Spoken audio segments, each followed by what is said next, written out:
Assalamualaikum warahmatullahi wabarakatuh. Di sini saya Nur Jatiluhung akan membuka talk show dengan bintang tamu saya dari Bank Sampah Resik dengan Ibu Marina Puspita. Halo Ibu, selamat siang menuju sore. Siang. Bagaimana kabarnya Bu? Alhamdulillah baik. Alhamdulillah. Kak Jati sendiri gimana? Alhamdulillah baik. Siap-siap. Nah, di sini saya akan membicarakan atau mengangkat tema tentang bagaimana sih cara manajemen risiko dalam melindungi dan mempertahankan sebuah reputasi di perusahaan. Di sini saya mengangkat Bank Sampah Resik. Nah, Bank Sampah Resik itu salah satu bank sampah di Kota Bandung yang melayani jasa pelayanan pengangkutan. Nah, Ibu ya. Nah, dan Ibu sebagai di sini sebagai direkturnya. Direktur Bank Sampah Resik. Untuk pertama-tama nih kita akan membahas tentang apa itu manajemen risiko dan bagaimana sih menurut Ibu sendiri terkait manajemen risiko dengan reputasi. Oke. Sebenarnya kalau misalnya kita berbicara tentang manajemen risiko itu akan sangat berkaitan dengan reputasi ya. Karena reputasi itu ada di dalam manajemen risiko dan itu kayak seperti ada loh di organisasi itu tuh pasti ada manajemen risiko itu ya. Nah terus kalau misalnya kita berbicara nih suatu organisasi dia memiliki reputasi yang baik, nah itu memang sangat dibutuhkan karena apa? Itu berkaitan dengan kepuasan dan pencapaian terhadap masyarakat terhadap organisasi tersebut. Gitu. Jadi kalau misalnya bicara apa ya manajemen risiko dengan reputasi itu pasti akan berkaitan gitu.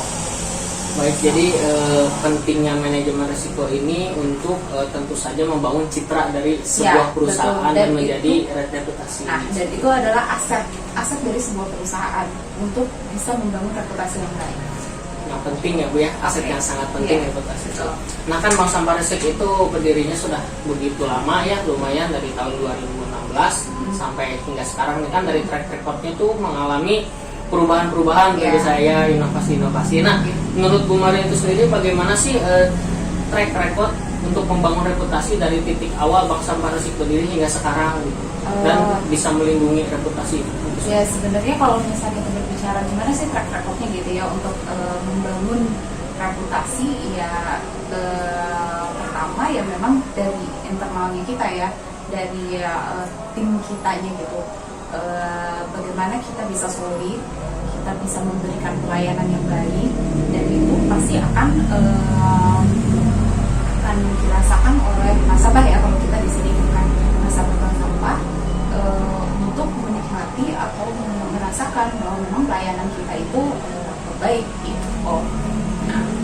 Jadi berdasarkan program-program yang telah dibangun, inovasi-inovasi, lalu itu, manajemen resiko juga. Nah salah satunya itu, gitu kan kita itu ya namanya juga dalam suatu organisasi, apalagi pelayanan publik itu pasti naik turun. Nah kita tuh harus berinovasi dengan program-program apa sih yang dibutuhkan oleh masyarakat. Nah itu yang dilakukan oleh kita Sampah Resik. Ya seperti itu. Dan untuk kendala itu kan hal yang bisa menjadikan sebuah risiko untuk sebuah perusahaan dalam membangun reputasi. Nah, kendala apa saja sih dari track record awal sampai sekarang? Kalau misalnya kita berbicara kendala gitu ya, saya bisa membagi menjadi dua, eksternal dan juga internal. Kita berbicara mengenai internal. Sebenarnya kalau misalnya kendalanya itu masyarakat itu belum banyak dan belum paham dan belum yang menerapkan bagaimana memilah sampah dari sumber itu sebenarnya itu adalah kendala kita ya gitu. Jadi yang kedua adalah kita itu belum dikenal banyak dulu kita belum dikenal banyak sama masyarakat gitu. Nah bagaimana caranya untuk mengenalkan itu sosialisasi bahwa ini kita lo ada gitu, kita ada Bank Resik untuk mengolah sampah. Baik ya, berarti dari perjalanan awal sampai sekarang itu tentu saja kendalanya banyak. Selain kendalanya banyak juga butuh perjuangan untuk memanage hal itu. Itu eksternal. Nah sekarang ada internalnya. Nah internalnya itu apa? Nah kita itu dulu terkenal dengan SDM kan? Yang namanya SDM dan juga fasilitas yang ada di kita itu adalah salah satu kendala dan itu bisa berpengaruh terhadap reputasi kita bank sampah. Nah, dulu itu kita tidak memiliki SDM yang banyak ibaratnya. Kita memang terkendala dengan SDM. Nah, strateginya apa? Kita meningkatkan, kita menambahkan jumlah SDM yang berkompeten. Terus yang kedua, itu terkait misalnya fasilitas. Fasilitas kita dulu minim gitu kan. Dulu kita cuma punya 1 gudang, sekarang kita udah punya 4 gudang. Nah, jadi itu adalah salah satu strategi untuk bagaimana kita meningkatkan pelayanan. Nah, tugas ini tidak akan stuck segitu aja gitu, pasti akan ada peningkatan.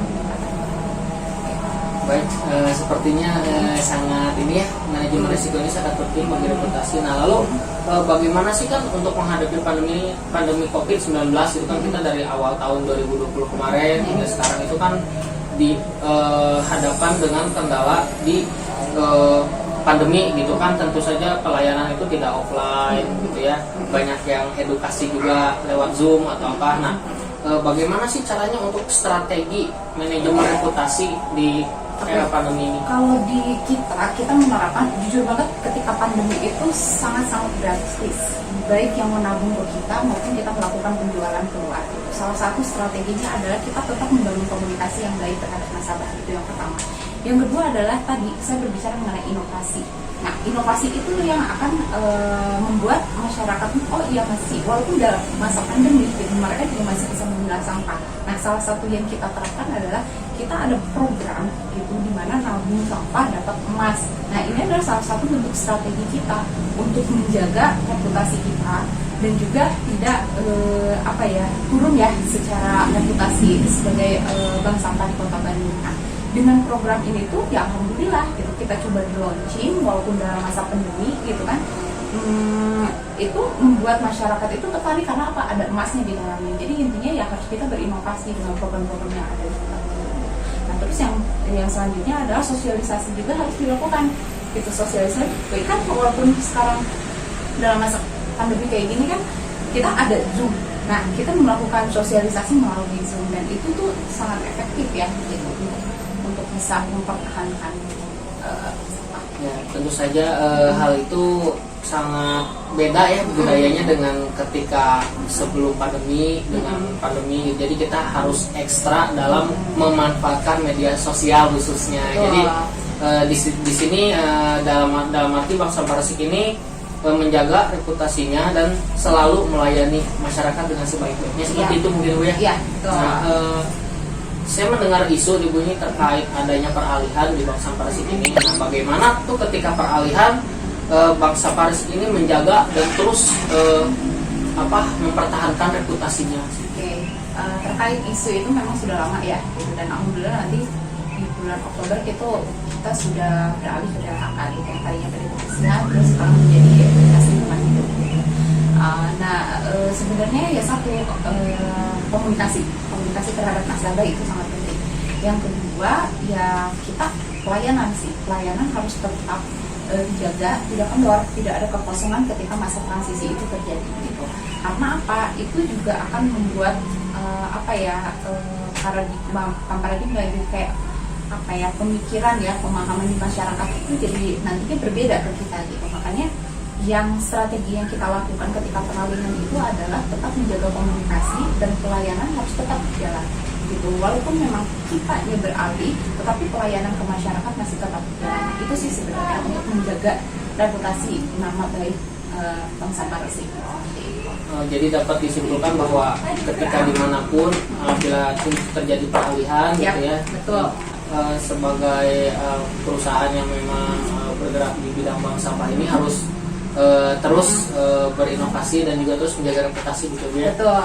Itu. Dan komunikasi ya. Komunikasi itu sangat penting ya berarti di sini karena kita berkoordinasi juga dengan masyarakat seperti itu.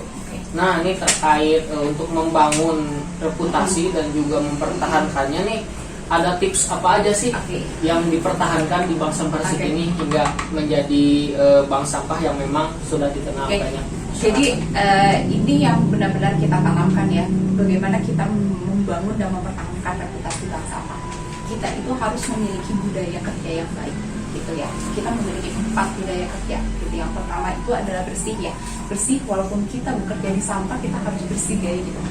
Jadi ketika kita bersama nasabah, walaupun kita bekerjanya dengan sampah gitu kan, tetap memberikan pelayanan yang baik dan juga penampilan yang bersih juga gitu ya. Yang kedua adalah profesional. Kita harus profesional dalam bekerja gitu kan. Jadi walaupun ya tadi masa transisi gitu, kita tidak ada kekosongan dalam bekerja, kita tetap melayani masyarakat. Terus yang ketiga, kita harus melayani sepenuh hati gitu. Jadi apapun yang terjadi ya kita harus melayani sepenuh hati. Meskipun dalam kondisi Ya, pandemi betul. COVID-19 ini ya. Nah, yang terakhir adalah kebersamaan.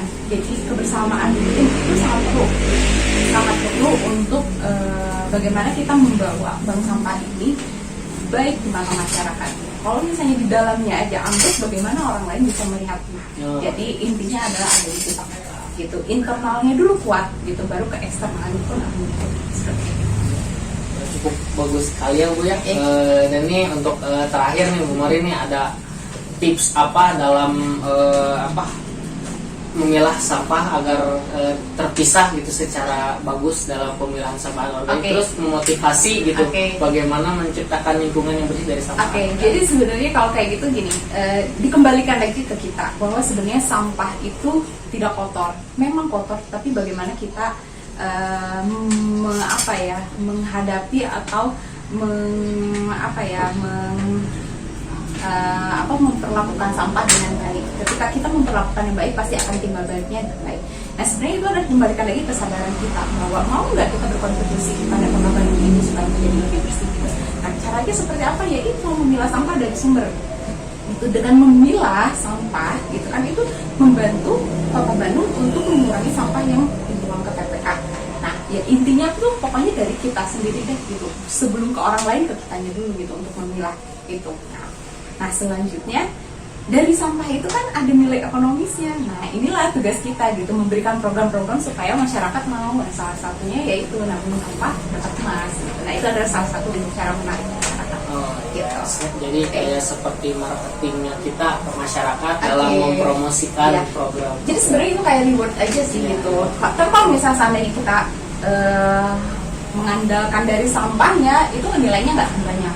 Tapi niatnya itu bukan dari nilainya rupiahnya ya, tetapi nilainya mengurangi sampah dari sumber gitu, dan membantu kita untuk mengurangi sampah yang dibuang ke TPA. Oke, baik, ini sangat bagus sekali ya. Di sini kita membahas tentang manajemen resiko dalam membangun reputasi di Bank Sampah Resik ini. Ternyata ada hal yang harus diperhatikan, yaitu internal dan eksternal. Jadi internalnya itu di sini Bank Sampah Resik membangun reputasi dari tim SDM-nya itu sendiri, sehingga dapat membuat pelayanan menjadi selalu baik dan terdepan. Yang tadi ya budaya kerja kita budaya ya. Kerjanya itu bisa menjadi sebuah strategi manajemen resiko yang dapat membangun sebuah reputasi di perusahaan. Dan juga faktor eksternalnya itu ada di testimoni masyarakat tentu saja ya.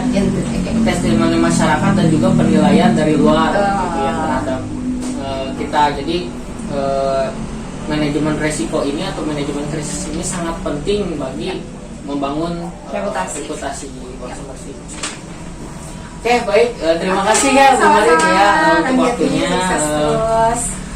untuk wawancara yang singkat ini, talk show yang singkat ini. Terima kasih dan sampai jumpa di lain pembicaraan berikutnya.